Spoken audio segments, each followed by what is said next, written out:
দেখো বন্ধুরা, ফাইনালি ভাগ্নির লুকটা দেখো কেমন লাগছে কমেন্টে জানিও। হ্যালো বন্ধুরা, good morning, welcome back to my channel. কেমন আছো তোমরা সবাই? আশা করছি সবাই খুবই ভালো আছো, সুস্থ আছো। মামনিস ব্লগে নতুন একটি ভিডিওর সঙ্গে তোমাদের জানাই সবাইকে সুস্বাগত। শুভ পঞ্চমী সবাইকে জানাই। তো বন্ধুরা, সকাল সকাল উঠে দেখো আমি ভাগ্নিকে রেডি করছি। আর সকালে উঠেই ফার্স্ট ভাগ্নি বলল, মামি আমাকে একটু সাজিয়ে দাও, ঘুরতে যাবে। জানোই তো আজকে সরস্বতী পুজো, তারপর আবার হ্যাপি ভ্যালেন্টাইন্স ডে সবাইকে জানাই। তো যাই হোক, ভাগ্নির সবে মেকআপটা করেছি, তারপর এখন আইলাইনার দিচ্ছি আর পরিয়ে দিচ্ছি। আর তার আগে আমি শাড়িটা পরিয়ে দিয়েছি। শাড়ি পরাতে যে কত টাইম লাগলো বাপরে বাপ, 4বার 5বার করে খুলছি আবার পরাচ্ছি, খুলছি আবার পরাচ্ছি, পরিয়ে আমি ঠিকঠাক পরিয়ে আমার শান্তি হচ্ছে না। তো চলো তোমরা ভিডিওটি কন্টিনিউ দেখতে থাকো। কতক্ষণ যে লাগবে একে সাজাতে আমি জানি না, ভগবানই জানে। তো তোমরা ভিডিওটি কন্টিনিউ দেখতে থাকো। আর ভাগ্নিকে সাজানোর পর তো তারপর আজকে তো বাড়িতে পুজো রয়েছে, সরস্বতী পুজো, সেই জন্য অনেক কাজ আছে। তো একে না কমপ্লিট করলে আমি আর কোনো কাজে এতগুলো জিনিস নিয়ে বসে পড়েছি ভাগ্নিকে রেডি করানোর জন্য। কত কিচ্ছু, বাপ রে বাপ, সকালে উঠে কাজ শুরু হয়ে গেছে আমার। চুল কি খোপা করে দেবো? খোপা করবি? আরেকজন কোথায় উঠে বসে আছে দেখো, ওর এতটাই মন খারাপ, কি বলবো। এরকম সরস্বতী পুজো হলে এই দুই বোনকে রেডি করতে করতে সরস্বতী পুজোর দিন আমি পুরো নাজেহাল হয়ে যাই। আর আজকে মামামকে রেডি করতে হচ্ছে না, ওর এক্সাম সামনে, ও কোথায় উঠে বসে আছে দেখো। আর ওর মনটাও খারাপ, যেতে পারছে না দিদির সঙ্গে, দিদি একাই রেডি হচ্ছে। আর একজন ওদিকে কান্না শুরু করেছে, ও আজকে কৃষ্ণ সাজবে। হায় ভগবান, আমি কার সাজাই। আর এখনো ভাগ্নির চুলটা বাঁধা হয়নি। তো খোপা করবি তো? চল খোপাটাই করে দিই। তো বন্ধুরা, তোমরা দেখতে থাকো ভিডিওটি। আমি আজকে সারাদিন এই করব। আর সব থেকে এর মুখটা একবার দেখো। হে ভগবান, পরশুদিন পরীক্ষা আর আজকে সরস্বতী পুজো।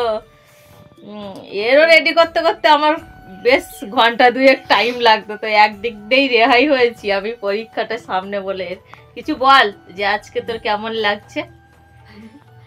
আজকে আমার কিছুই লাগছে না। কিছুই তো লাগছে না তো তুই এই লেপ বালাপোসের উপরে এরকম গদি করে বসে থাকিস। ওইটা মনে পড়ে যাচ্ছে, হে হরিরাম জগন্নাথ প্রভু, এ क्या हुआ? এ क्या हुआ मेरे साथ? তো চলো বন্ধুরা, সকাল সকাল উঠে দেখো আমরা কি মজা করছি।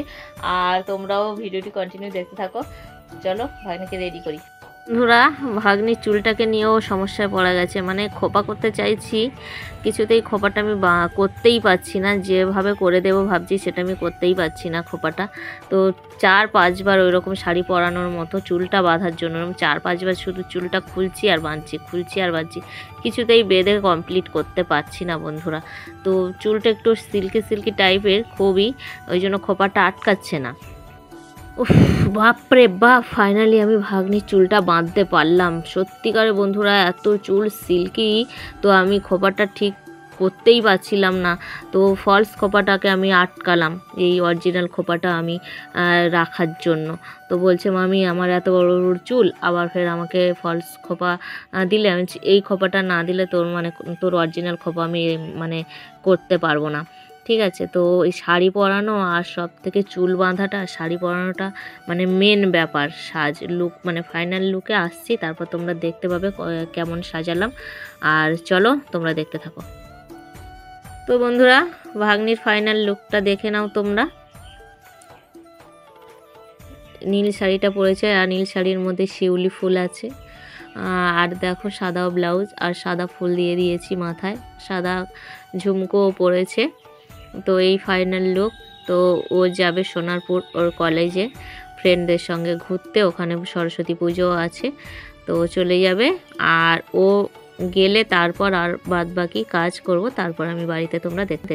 তো বন্ধুরা বাড়িতে সরস্বতী পুজো আছে, তো আজকে পুজো সরস্বতী পুজো তোমরা তো সবাই জানো। তো এখানে দিদিভাই দেখো ফলগুলো সব কিছু গুছিয়ে নিচ্ছে, ঠাকুরমশাই চলে এসছে পুজো করতে। আর এখানে সব আর আছে আমার এক বড় মেয়ে এসছে আজকে, সেও পুজোয় সহযোগিতা করছে দিদিভাইয়ের সঙ্গে। তো চলো তোমরা দেখতে থাকো। বড় মেয়েকে তখন দেখানো হয়নি যখন এসছে, তো দেখে নাও। এই যে বড় মেয়ে এসছে, বড় মেয়ে সব কিছু গুছিয়ে দিচ্ছে। তো মশাইয়ের হাতে হাতে আর দিদিভাইয়ের হাতে হাতে সব কিছু পুজোর জোগাড় যন্ত্র করছে বড় মেয়ে। তো চলো তোমরা দেখতে থাকো ভিডিওটি।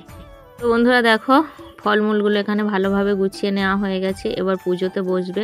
তো আমি এখন কি করব বলো তো, এখন পুজোর বসার আগে আমাকে আবার ভোগ রান্না করতে হবে। তো আমি চলে যাব এখন ভোগ রান্না করতে, খিচুড়ি প্রসাদ করতে। খিচুড়ি ভোগ হবে আজকে, এখানেও দেওয়া হবে আর গোপু সোনাকে দেওয়া হবে। তো চলো আমি খিচুড়ি ভোগটা রান্না করব, তোমাদেরকে একটু দেখাবো। তোমরা দেখতে থাকো বন্ধুরা, ভিডিওটি কন্টিনিউ, আশা করছি ভালো লাগবে। তো চলো। তো দেখো বন্ধুরা আমি এখানে বসিয়ে দিয়েছি, খিচুড়ি প্রসাদ হবে। এখানে আমি অল্প করে করব, শুধু গোপুকে সেবা দেওয়ার জন্য, আর ওখানে সরস্বতী মায়ের কাছে ভোগ দেওয়ার জন্য। তো দেখো এখানে চাল ডাল, এখানে গোবিন্দভোগ চাল আছে, মুগ ডাল আছে, কাজু কিশমিশ আছে, আর অল্প করে আমি সবজিগুলো নিয়ে নিয়েছি, শুধু গোপু সোনা সরস্বতী মায়ের জন্য করব। তো বন্ধুরা ফাইনালি আমার খিচুড়ি ভোগটা রান্না করা হয়ে গেছে। আর এখন হয়ে যাওয়ার পরে তখন একটু অল্প করে ঘি ছড়িয়ে দেব, আমি কিছুক্ষণ ঢাকা রাখবো, তারপরে গোপু সোনাকে ভোগ লাগাবো। আর একটা যাবে হচ্ছে মা সরস্বতী মায়ের কাছে। তো এটা শুধুমাত্র গোপু সোনাকে ভোগ দেওয়ার জন্য আর সরস্বতী মায়ের কাছে ভোগ দেওয়ার জন্য। তারপরে তো আছে খেল রে বাবা, আমি তো শুধু রান্না করতেই থাকি। তোমরা তো জানো প্রত্যেকটা ভিডিওতে তোমরা দেখো যে আমি রান্না, এখনও পর্যন্ত আমি মাথায় থেকে আমার মাথা মোছাটাও খুলিনি, দেখো খোপা করে আটকে রেখেছি। তারপর দেখো বন্ধুরা বেগুন ভাজা করলাম, গোপু সোনাকে শুধু খিচুড়ি দেবো, তার সঙ্গে একটু বেগুন ভাজা দেবো, অনেক কিছু দেওয়া যায় বাট আমার সময় নেই গো অতটা। তো দেখো বন্ধুরা তারপর আবার চলে এলাম আবার খিচুড়ি করতে। তো ডাল চাল আমি বসিয়ে দিয়েছি আর উনানে বসিয়েছি। উনানে না বসালে এত বড় হাঁড়ি না গ্যাসে হবে না, তো তার জন্য আমি দেখো গ্যাসে হবে না কেন, বড় গ্যাস হলে তো হবে। তো আমার ওখানে ছোট গ্যাস, আমার ছোট গ্যাসে তো হবেই না। আর এখানে দেখো সব সবজিগুলো মা ভালো করে কেটে ধুয়ে রেখেছে, আমার হাতের সামনে গুছিয়ে দিয়েছে। সব রকম সবজি, কাঁচা লঙ্কাও কেটে দিয়েছে, মানে সব কিছু মা হচ্ছে কেটে ধুয়ে আমার কাছে গুছিয়ে দিয়েছে। আমি এবারে রান্না করব, আবারও হবে খিচুড়ি বাড়ির সবাইয়ের জন্য। আর ওদিকে পুজো তো হচ্ছে, আর পুজো যেটুকু দেখিয়েছি ওইটুকু ভিডিও করতে পেরেছি, কেননা ওটা মামামকে দিয়ে করিয়েছি। আর মামাম তো পড়ছে, জানোই তো মামামের পরীক্ষা, বেশি কিছু ভিডিও করতেও পারিনি। আর পুষ্পাঞ্জলি দেওয়ার সময় মামাম পুষ্পাঞ্জলি দিচ্ছে, অথচ ওখানে ভিডিও করার মতো কেউ নেই। আর জানোই তো আমি এদিকে রান্না করতে ব্যস্ত থাকি। আর পুজো বাড়িতে পুজো হোক, যা কিছু অনুষ্ঠান হোক না, সবসময় আমি রান্নাঘরেতেই বসে থাকি, রান্না করতেই থাকি। তো আর এখানে কাউকে দেখতে পাচ্ছ, আর আমি শুধু রান্না করছি, তো রান্না করতেই ব্যস্ত থাকি। বন্ধুরা তোমরা ভিডিওটি কন্টিনিউ ওয়াচ করতে থাকো, জানোই তো কত কষ্ট করে আমাকে ভিডিও করতে হয়, সেটা তোমরা সব।